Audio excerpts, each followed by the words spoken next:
नमस्कार दोस्तों, स्वागत है आपका हमारे YouTube चैनल मामा क्रिकेट पे। और आज का हमारा टॉपिक ऑफ डिस्कशन है इंग्लैंड टूर ऑफ इंडिया 2021 का फर्स्ट टेस्ट मैच जो कि खेला गया है चेन्नई में। और इस मैच का डिस्कशन करने के लिए हमारे साथ है वैभव। वैभव, स्वागत है आपका हमारे चैनल पे। थैंक यू केवल। तो वैभव, हमने ये देखा कि इंग्लैंड ने टॉस जीत के पहले बैटिंग करने का फैसला किया।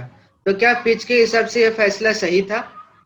जी बिल्कुल, देखिए चेन्नई की विकेट कैसी होती है कि 3-4 दिन वो बहुत ही फ्लैट खेलती है, टर्न होता नहीं है ज़्यादा, और आखिरी दिन या फोर्थ डे या फिफ्थ डे पे बहुत ज़्यादा टर्न करती है। मतलब चेंज जो होता है ना शुरू, वो बहुत जल्दी चेंज होता है। और इंडिया में और सब कॉन्टिनेंट में इन जनरल अगर आप टॉस जीतते हैं तो फर्स्ट बैटिंग ही करते हैं। तो ये फैसला एकदम सही था और इंग्लैंड बहुत लकी था। इंडिया ने 3 स्पिनर खिलाए थे। अगर इंडिया टॉस जीत के पहले बैटिंग करके 2 दिन बैटिंग करता तो इंग्लैंड को बहुत ज़्यादा प्रॉब्लम आती बाद में। तो ये लक का भी बहुत अच्छा फैक्टर है, लेकिन एकदम सही डिसीजन था ये।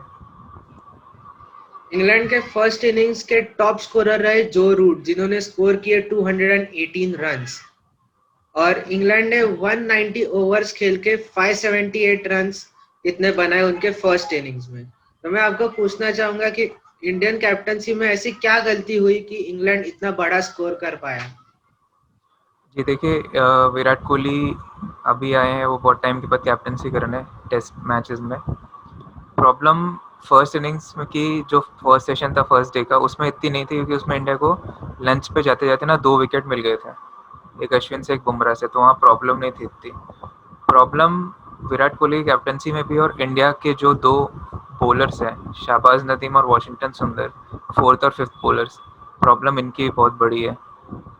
नॉर्मली जब आप लेफ्ट आर्म्स ऑफ स्पिनर को खिलाते हैं तो आपका एम ये होता है कि वो कंट्रोल करेगा एक साइड से, जो जडेजा नॉर्मली करते हैं। उनका इकोनॉमी रेट होता है 1-2-3 होता है जब सेकेंड इनिंग्स में कोई टीम मारने को देखती है। फर्स्ट इनिंग्स में आप देखेंगे जडेजा का ये इकोनॉमी रेट 1 या 2 ही होगा। शहबाज नदीम के साथ वो मिल नहीं पाया उनको, शहबाज नदीम कट खाते रहे, स्वीप खाते रहे, उनको लेंथ नहीं मिली। वॉशिंगटन सुंदर तो टेस्ट मैच के बॉलर ही नहीं लग रहे थे इस बार। थोड़ा भी अगर बाइट मिल रहा था तो उनका बॉल या तो शॉर्ट पड़ रहा था या तो बहुत फुल पड़ रहा था एकदम मुंह में, तो कोई भी निकल के मार रहा था। और जैसे ही एक बॉल फुल करते थे और लेंथ शॉट कर लेते थे गुड लेंथ के थोड़ा सा पीछे, तो पीछे होके बैट्समैन पुल मार रहा था उनको, तो वो भी दिक्कत थी। विराट कोहली की सबसे बड़ी प्रॉब्लम ये थी कि उन वो 3 बॉलर्स के अलावा किसी पे रिलाई नहीं कर सकते थे, जसप्रीत बुमराह, ईशांत शर्मा और अश्विन। इंडिया ने 190 ओवर्स बॉलिंग की है। 3 बॉलर के साथ आप इतना कर नहीं सकते, 3 बॉलर के साथ 100 ओवर करना ही मुश्किल होता है, 190 तो बहुत दूर की बात है। तो एक पॉइंट के बाद जब तीन ये अपने जो 3 मेन बॉलर्स हैं एग्जॉस्ट हो गए, उसके बाद दोनों एंड से विराट कोहली को चौथा और पांचवा बॉलर शहबाज नदीम और वॉशिंगटन सुंदर को लगाना पड़ा, जिससे रन बहुत लीक हुए हैं। और सरप्राइजिंग बात यह है कि कुलदीप यादव को मोस्टली इसीलिए नहीं खिलाया है क्योंकि वो लेग स्पिनर है, और लेग स्पिनर रन लीक करवाते हैं। लेकिन इस बार देखा होगा आपने, शहबाज नदीम ने बहुत ज़्यादा रन लीक किए हैं, बहुत ज़्यादा नो बॉल्स किए हैं। सेम अश्विन ने बहुत नो बॉल्स किए हैं, बुमराह ने नो बॉल्स किए हैं। तो बॉलिंग डिसिप्लिन नहीं थी। एक और प्रॉब्लम थी कैप्टनसी की, जब 27-28 ओवर में बॉल रिवर्स होने लगी थी। एसजी की बॉल थोड़ी जल्दी रिवर्स होती है, तो विराट कोहली जसप्रीत बुमराह को लेके आए एक एंड से, और दूसरे एंड से शहबाज नदीम बॉलिंग कर रहे थे। फिर जब जसप्रीत बुमराह का स्पेल खत्म हो गया तो दूसरे एंड से वॉशिंगटन सुंदर आ गए, वहाँ से ईशांत शर्मा आने चाहिए थे। ईशांत शर्मा को लेके ईशांत शर्मा ने 2 बॉल मारी हैं जो रूट के पैडों पे, जब इंग्लैंड 84-2 था। वो एलबीडब्ल्यू की अपील हुई थी, दिया नहीं था, इतना सा हल्का सा मिसिंग था ऊपर से। ईशांत शर्मा की और इस टेस्ट मैच में 300 विकेट हो गए। वो इंडिया के सबसे इस लाइनअप में सबसे ज़्यादा एक्सपीरियंस बॉलर है। अगर आप उन पर भरोसा नहीं शो करेंगे जब बॉल रिवर्स हो रहा है, और आज आपने देखा होगा एंडरसन ने रिवर्स स्विंग के साथ क्या किया है, ईशांत शर्मा वो कर सकते थे फर्स्ट डे पे, तो उन पे थोड़ा और रिलाई करना चाहिए था विराट कोहली को। लेकिन जिस तरह फील्डिंग बुरी हुई है, कैचेस छूटे हैं, ऋषभ पंत से स्टंपिंग छूटी है वापस, तो कुछ कर नहीं सकते थे। पूरी टीम की इंटेंसिटी बहुत गिर गई थी। इसके बाद इंडिया आया बैटिंग करने को फर्स्ट इनिंग में। तो हमने देखा कि इंडिया में चतेश्वर पुजारा, ऋषभ पंत और वॉशिंगटन सुंदर, ये तीनों ने ही बड़े स्कोर किए। बाकी कोई दूसरे बैट्समैन ने इतना बड़ा स्कोर नहीं कर पाया, जिसके वजह से इंग्लैंड को फर्स्ट इनिंग्स का 200 प्लस का लीड मिल गया। जी जी, देखिए इंडिया की जो शुरुआत थी काफ़ी अच्छी थी। रोहित शर्मा और शुभमन गिल दोनों अग्रेसिव प्लेयर्स हैं, दोनों अग्रेशन के साथ खेल रहे थे। लेकिन रोहित शर्मा, अगेन मैं बार बार बोलता हूँ, टेस्ट मैच के ओपनर नहीं है कैसे भी। आपने देखा होगा, उनको 4 अगर डॉट बॉल हो जाती हैं तो वो टेंटेटिव हो जाता है, उनको चाहिए कि बैट पे बॉल आए। बहुत दूर थी बॉल, उसको टच करके कुछ भी नहीं होता। अगर वो बॉल बैट के बीचों बीच भी लगती तो भी सिंगल भी नहीं आता। तो उस बॉल को टच करने का कोई यूज़ नहीं था, तो वो बहुत ही सॉफ्ट डिसमिसल है। नेक्स्ट शुभमन गिल, देखिए यंग प्लेयर हैं बहुत, तो इतना क्रिटिसाइज करना बनता नहीं उनको। लेकिन उन्होंने वो बहुत अच्छे लग रहे थे, लग रहा था कि यहाँ पे डबल सेंचुरी मार सकते हैं शुभमन गिल, जैसा वो खेल रहे थे फ्लुएंटली। लेकिन उन्होंने भी बहुत लूज शॉट मारा है सीधा एंडरसन के हाथ में। उसके बाद आपने देखा होगा विराट कोहली को बहुत दूर की बॉल खेल गए वो, ऑफ स्पिनर को तब बॉल टर्न ही नहीं हो रहा था इतना, उनके इनसाइड लग के लगे। अजिंक्य रहाणे का कैच बहुत अच्छा पकड़ लिया।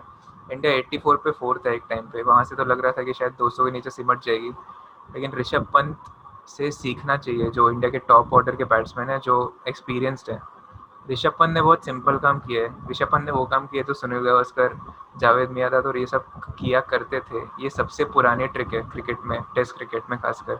जब आपका बॉल बॉल टर्न हो रहा होता है कहीं किसी विकेट पे, तो आप, और फील्ड ऊपर होती है, तो आप निकल के 2 छक्के मारिए, 2 चौके मारिए, फील्ड पीछे हो जाती है, लेंथ पीछे हो जाती है स्पिनर की अगर लेंथ पीछे हो गई तो टर्न इफेक्टिव नहीं रहता है, तो आप बैक फुट से आराम से सिंगल निकाल सकते हैं।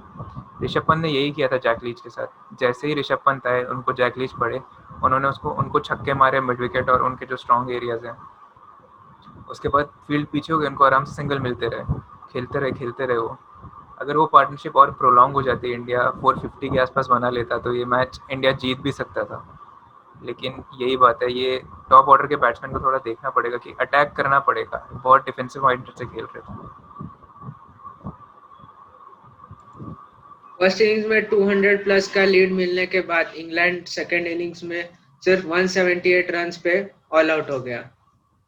जी देखिए, सेकंड इनिंग्स में देखा होगा अपने, इंडिया की बॉलिंग काफ़ी अच्छी हुई है, थोड़ा रिवर्स मिला है, दोनों पेसर्स को विकेट मिले हैं। उसके बाद अश्विन से मतलब एक्सपेक्टेड है, लेकिन बोलना तो पड़ेगा ही, उन्होंने बेहतरीन बॉलिंग की है, 6 विकेट लिए हैं, वो बहुत अच्छा साइन है। इंग्लैंड ने थोड़ा लेट कर दिया डिक्लेयर करने में। अगर इंग्लैंड कल टी तक इंग्लैंड डिक्लेयर कर देता, तो हो सकता है कल या फिर आज लंच तक मैच ख़त्म हो जाता। तो थोड़ा डिफेंसिव अप्रोच था इंग्लैंड का, शायद हो सकता है गैबा में इंडिया जीता है इसके लिए था ये, पर वो विकेट बहुत डिफरेंट थी, यहाँ पे विकेट टूट रही थी, तो होना नहीं चाहिए था।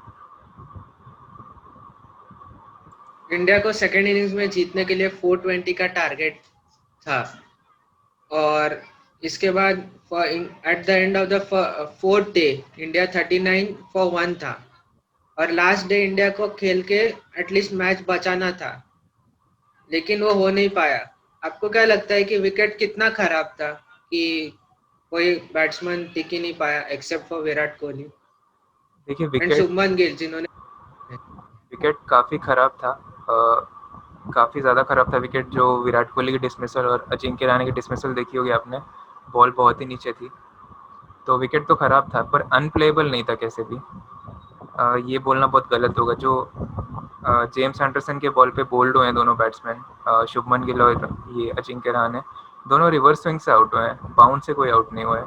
मतलब इसलिए आउट नहीं हुआ क्योंकि बाउंस नीचे था, दोनों बॉल रिवर्स होकर अंदर है और उनके पैड और बैट के बीच में बहुत बड़ा गैप था, इसकी वजह से दोनों का ऑफ स्टंप पड़ा है। वो है चेतेश्वर पुजारा का जो डिसमिसल आप देखेंगे, वो ऑन साइड पे खेलने जा रहे थे और बॉल बाहर टर्न हो रहा था, इसलिए उनकी एज लग के गई है। अगेन ऋषभ पंत जैसे खेलते हैं वो कैसे भी आउट हो सकते हैं, लीडिंग एज लगा के आउट हुए हैं वो। मतलब जनरली ऐसे जैसे ऋषभ पंत आउट हुए हैं, ये होता है जनरली जब इंडिया में मैचेस होते हैं 35-40 ओवर्स होते हैं वनडे में, और उसके बाद जो सीमर होते हैं आके कटर मारते हैं बस, जैसे पॉल कॉलिंगवुड करते थे पहले, तब ऐसे लीडिंग एज लग के कैचेस होते हैं। तो ऋषभ पंत ऐसे आउट हुए हैं, अगर उनको मारना ही था तो पूरा मारना चाहिए था फील्डर के ऊपर से, तो ये दिक्कत है। लेकिन एक बार जब आपके शुभमन गिल और अजिंक्य रहाणे एक ही ओवर में बैक टू बैक आउट हो गए, तो कुछ उम्मीद नहीं बची थी। लेकिन इस मैच का बहुत बड़ा पॉजिटिव है शुभमन गिल और विराट कोहली की जो इनिंग्स थी सेकंड इनिंग्स में। शुभमन गिल बहुत कंफर्टेबल लग रहे थे अगेन, और उन्होंने वही किया, वो डॉम बेस जैसे ही आए उन्होंने उनको निकल के मारा है, 2 सिक्सेस मारे हैं, और फील्ड पीछे हो गई थी, फिर उनको सिंगल मिल रहे थे आराम आराम से। सेम विराट कोहली ने आज भागने को नहीं देखा है, विराट कोहली ने ऊपर से मारा नहीं है आज, विराट कोहली ने मुश्किल बॉलें खेली हैं, उन्होंने सॉफ्ट हैंड से खेला है, तो ये बहुत अच्छा साइन है अगले टेस्ट मैच के लिए। तो दोस्तों, ये फर्स्ट टेस्ट मैच का पोस्ट मैच एनालिसिस यही खत्म होता है। आपको वीडियो अच्छा लगा तो लाइक कीजिए, शेयर कीजिए अपने क्रिकेट फ्रेंड दोस्तों के साथ। फीडबैक्स हमें कमेंट सेक्शन में बताइए, और नहीं किया होगा तो सब्सक्राइब कीजिए और नोटिफिकेशन का बेल आइकन दबाना ना भूलिए, ताकि आपको हमारे आने वाले वीडियोस की अपडेट्स मिलती रहे। Stay tuned for our further videos. Until then, goodbye. Goodbye.